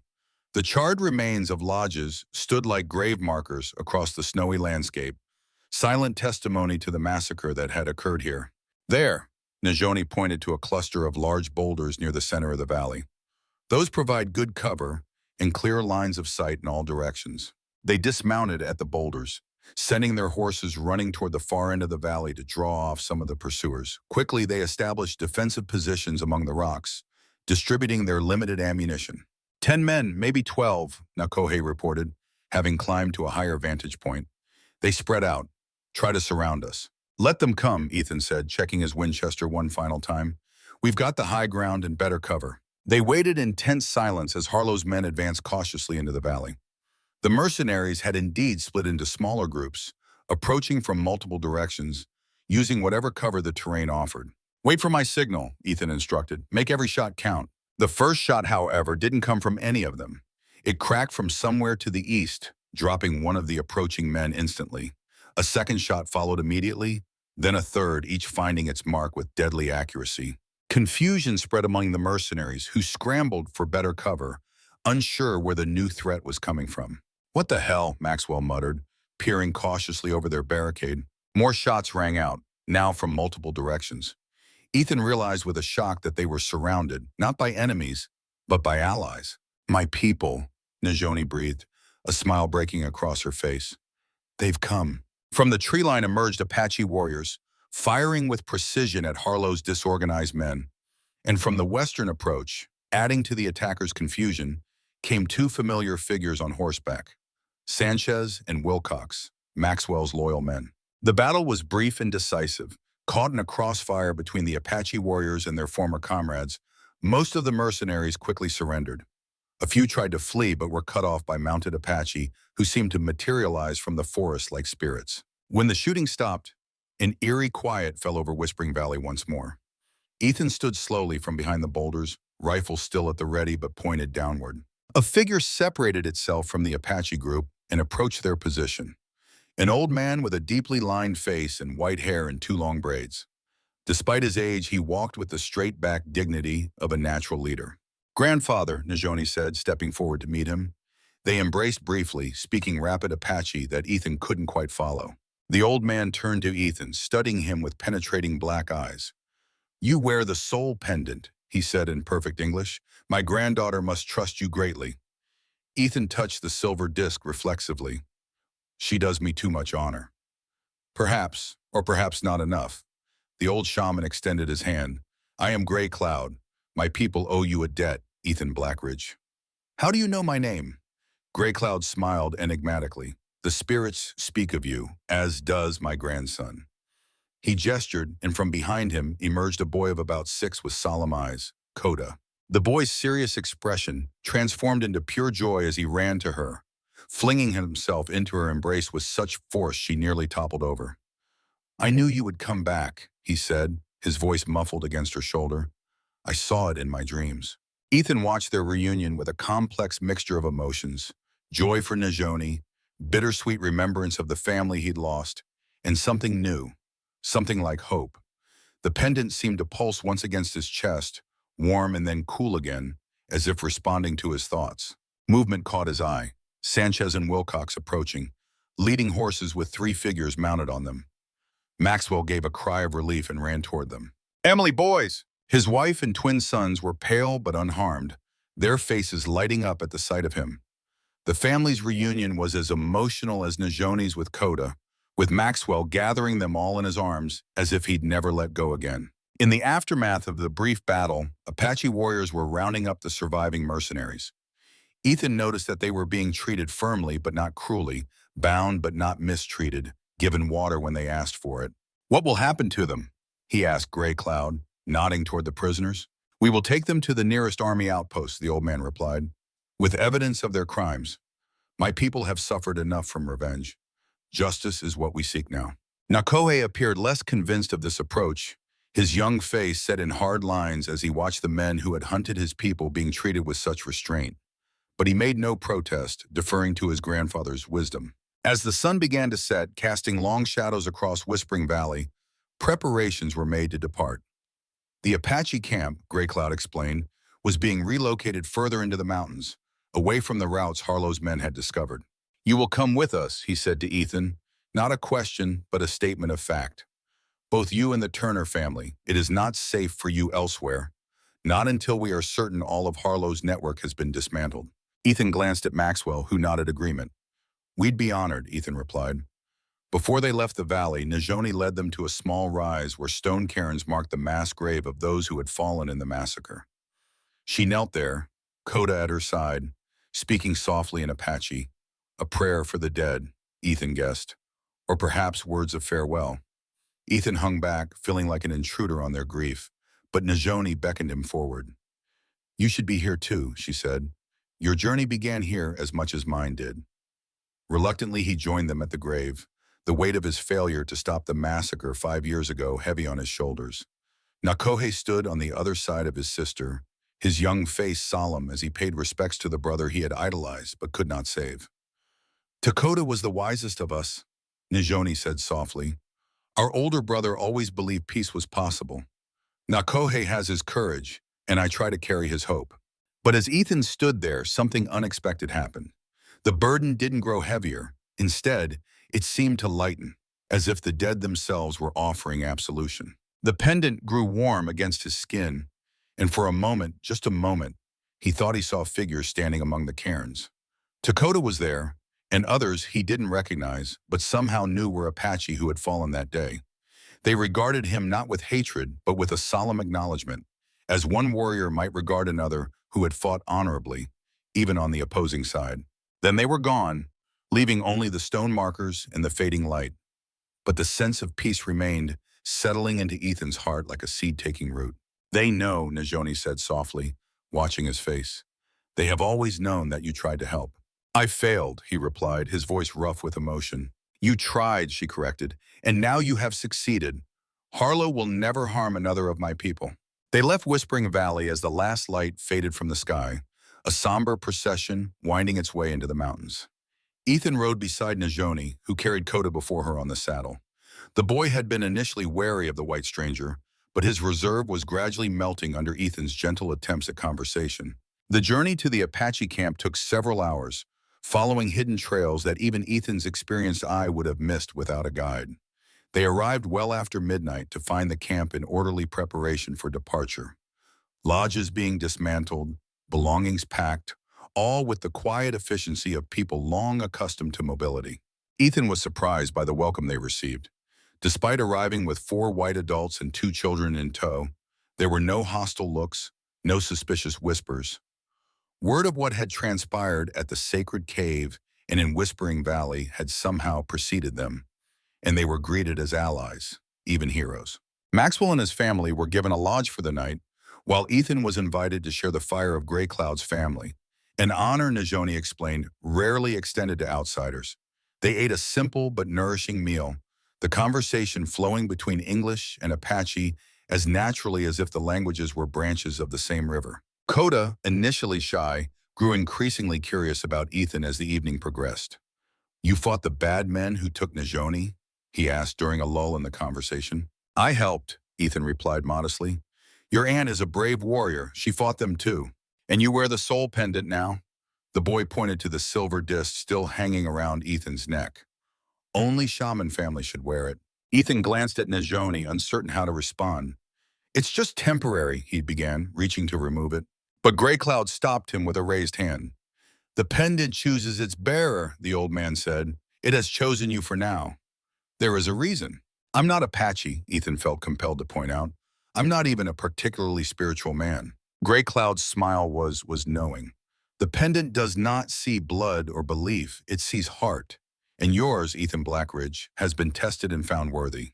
The conversation shifted then to practical matters, the route the tribe would take in their relocation, the supplies needed for the journey. But Ethan remained preoccupied with Grey Cloud's words and the strange sense of belonging he felt among these people who had every reason to hate him. Later, as the camp settled into sleep, Ethan found himself unable to rest. He sat by the dying embers of the fire, staring into the glowing coals as if they might contain answers to the questions tumbling through his mind. Soft footsteps approached, and Najoni appeared, wrapping a blanket around her shoulders against the night chill. "You should sleep," she said, settling beside him. "Tomorrow will be a long day." "I've got a lot on my mind," he admitted. "Such as?" He struggled to articulate the strange mix of emotions he was experiencing. "I came to these mountains 5 years ago to escape, to hide from what happened at Whispering Valley, from losing Sarah and Emma. I thought isolation was the answer. That if I cut myself off from everyone and everything, the pain would eventually fade. Did it? She asked gently. No, it just sat there like a stone in my gut until you came. He looked at her, her face softly illuminated by the embers. You've lost so much more than I have, Najoni. Your whole family, your home, yet you never gave up. You never stopped fighting for Coda, for your people. What else could I do? She asked simply. Life continues, we must continue with it. I think I'm finally beginning to understand that. He touched the pendant, which had become such a familiar weight he barely noticed it anymore. But I don't know what comes next. For 5 years, my only purpose was survival. Now you have choices again, she finished for him. It can be frightening. They sat in companionable silence for a time, watching the embers slowly fade from orange to dull red. Finally, Najoni spoke again, her voice soft but determined. Stay with us, she said, with me and Coda. Ethan looked at her, searching her face for signs of uncertainty, but finding only quiet resolve. Are you sure? I'm not Apache. I'm a former cavalry officer, for God's sake. You are a good man who made difficult choices, she corrected. And yes, I am sure. She hesitated, then added, Coda needs a father figure, and I need someone who understands loss as you do, someone who has found his way back from the darkness. The simplicity of her declaration, free from elaborate declarations of love, yet containing so much meaning, touched Ethan deeply. What about your people? Will they accept me? Those who matter already have. She gestured toward Gray Cloud's lodge. My grandfather sees what I see in you. The others will follow his lead. A small smile curved her lips. Besides, you wear the soul pendant. That carries weight among my people. Ethan considered her words, weighing them against the emptiness that awaited him if he returned to his solitary cabin. There was no real choice. I'll stay, he said, for as long as you and Coda want me. Her smile deepened, reaching her eyes. That may be a very long time, Ethan Blackridge. I hope so, he replied, meaning it with a depth that surprised him. She stood then, extending her hand to him. Come, sleep now. Tomorrow we begin our journey. As he followed her back toward the lodge, Ethan felt the pendant warm against his skin once more. This time he thought he understood its message. Some journeys ended, yes, but others, the most important ones, were just beginning. Dawn broke clear and cold over the Apache camp, now a hive of organized activity as the final preparations for departure were completed. Ethan joined Maxwell and his family for a quick breakfast, finding his old friend looking more at peace than he had in days. What will you do now? Ethan asked as they ate. Maxwell considered the question, his arm draped protectively around Emily's shoulders. I can't go back to the cavalry, not after everything that's happened, but I've got family in California. My brother runs a ranch near Sacramento. He smiled at his wife. We've talked about it for years, making a fresh start out west. Sounds like a good plan, Ethan approved. What about you? Maxwell asked, though his knowing smile suggested he already had some idea. Coming with us to California? Ethan shook his head. I'm staying here, with Najoni and her people. I thought as much. Maxwell clapped him on the shoulder. You look more alive than I've seen you in years, my friend. I'd say you finally found where you belong. By mid-morning, the camp was packed and ready to move.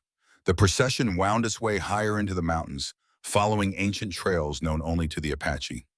Ethan rode beside Najoni and Coda, with Gray Cloud just ahead of them, leading the way with the quiet authority of long experience. The day was perfect for travel, cold but clear, the sky an endless blue canopy above the white-mantled peaks. As they crested a particularly steep rise, the entire valley spread out below them, a panorama of winter beauty untouched by human conflict. Gray Cloud reined in his horse, waiting for them to join him. Look, he said, gesturing toward the valley. This is the land of my ancestors, and of their ancestors before them. It has seen blood and tears, yes, but also joy and life. It endures, as do we.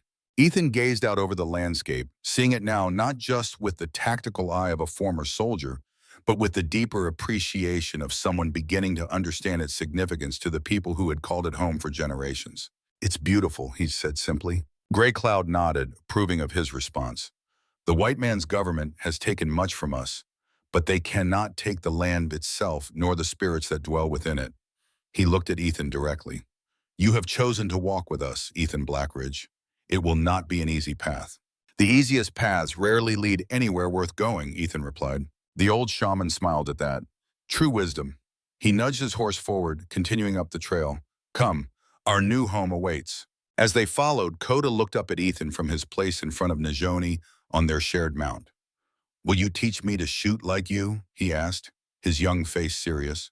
If your aunt allows it, Ethan replied, glancing at Najoni for approval. And if you'll teach me more of your language in return. The boy considered this bargain with comical gravity before nodding. I will teach you, but you must learn the old stories too. Grandfather says they are important.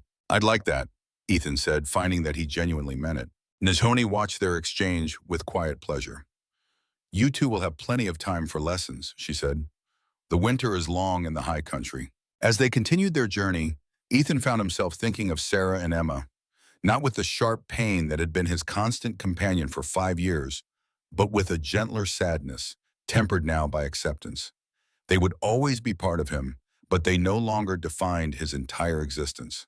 The pendant seemed to pulse once in agreement, warm against his skin, before settling back to its normal temperature. Perhaps it was just his imagination, or perhaps Sarah really was offering her blessing from wherever her spirit now dwelled. Either way, Ethan felt at peace with his choice. Ahead lay an uncertain future, a new life among a people still struggling to maintain their identity in a changing world. There would be challenges, misunderstandings, perhaps even dangers yet to come. But for the first time in years, Ethan Blackridge looked toward tomorrow with hope rather than dread. The path wound higher into the mountains, disappearing around a bend ahead. Najoni pointed toward the distant peaks, explaining something to Coda about their new camp. The boy listened intently, occasionally glancing back at Ethan as if to ensure he was still there, still part of this new family unit they were forming. Ethan touched the soul pendant one last time, then tucked it safely beneath his shirt. Its warmth remained, a reminder of connections that transcended the physical world. He urged his horse forward, following Najoni and Coda around the bend in the trail, into a future he could never have imagined when he first heard that voice on the wind, calling him to a new purpose and a new life. Behind them, the sun climbed higher in the winter sky, casting the shadows of the 3 riders across pristine snow, no longer solitary figures but a family finding its way home. 3 days later, they reached their destination, a sheltered valley nestled between 2 mountain ridges, with a clear stream cutting through its heart. Ancient pines provided both cover and building material, while natural stone formations offered additional protection against the winter winds. It was a place Ethan might have missed entirely even in his most thorough scouting expeditions. So perfectly was it concealed by the surrounding terrain. Our new home, Gray Cloud announced, as the tribe began the process of establishing their camp. By nightfall, several lodges had been erected, with more under construction. The Apache worked with practiced efficiency, each person knowing their role in this age-old ritual of settlement. Ethan helped where he could, following Najoni's gentle directions, learning the ways of her people through action rather than words. That evening, as stars filled the clear mountain sky, Gray Cloud called for a ceremony to bless their new home. The tribe gathered around a central fire, its flames casting flickering light on solemn faces.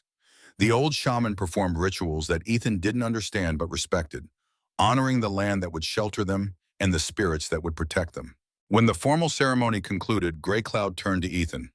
The soul pendant, he said, holding out his weathered hand. It is time. Ethan hesitated only briefly before removing the silver disc from around his neck. It had become such a part of him that he felt strangely vulnerable without it. Gray Cloud took the pendant and raised it toward the night sky. The pendant has served its purpose with you, Ethan Blackridge. It guided you to us, helped you protect my granddaughter and great-grandson. Now it must rest until needed again. He handed the pendant not back to Ethan, but to Coda. The boy accepted it with solemn reverence, his small hands cradling the silver disc as if it were made of fragile glass. You will learn its ways, Gray Cloud told him, but not yet. For now, it will rest with our sacred objects, waiting for the day when you are ready. Coda nodded seriously, then looked up at Ethan. Without warning, the boy stepped forward and wrapped his arms around Ethan's waist in a fierce hug. Thank you for bringing my mother home, he said, his voice muffled against Ethan's coat. Ethan froze in surprise before cautiously returning the embrace, his large hand coming to rest on the boy's small shoulder. Your mother? He questioned softly, glancing at Najoni. She smiled, her eyes shining with unshed tears. He has called me this since he was 2. I never corrected him. In all the ways that matter, I am his mother now. Coda stepped back, looking up at Ethan with an expression far older than his 6 years. Will you be my father now? He asked with a child's directness that left no room for equivocation. The question struck Ethan like a physical blow, not painful but powerful enough to steal his breath. Before he could formulate a response, a strange warmth bloomed in his chest, exactly where the pendant had rested. He looked up and, for just an instant, thought he saw Sarah standing at the edge of the firelight, Emma held in her arms. They were smiling. "Be happy, my love," came the whisper, so faint he almost missed it. "We are always with you, but your heart belongs to the living now." Then they were gone, leaving only starlight where they had stood, but the warmth remained, spreading through him like a blessing. "Yes," Ethan answered, kneeling to meet Coda's eyes. "If you'll have me, I would be honored to be your father." The boy's solemn expression transformed into a brilliant smile. He threw his arms around Ethan's neck with childish abandon, all reserve forgotten. Over Coda's shoulder, Ethan's eyes met Najoni's. In that moment, without words, a promise passed between them. To build something new from the ashes of their respective pasts, to forge a family bound not by blood, but by choice and love. Later, as the tribe settled for the night, Ethan stood at the edge of their new encampment, gazing at the star-strewn sky. The mountain air was crisp and clean, filling his lungs with a sense of renewal. Behind him lay shelter, community, purpose. Before him stretched an uncertain future. But for the first time in years, uncertainty felt like promise rather than threat. "Ethan," Najoni's voice called softly, "come home now." Home. Such a simple word, yet it had eluded him for so long. Smiling, he turned away from the stars and walked toward the waiting lodge, toward Najoni and Coda, toward the life he never thought he'd find again. Toward home.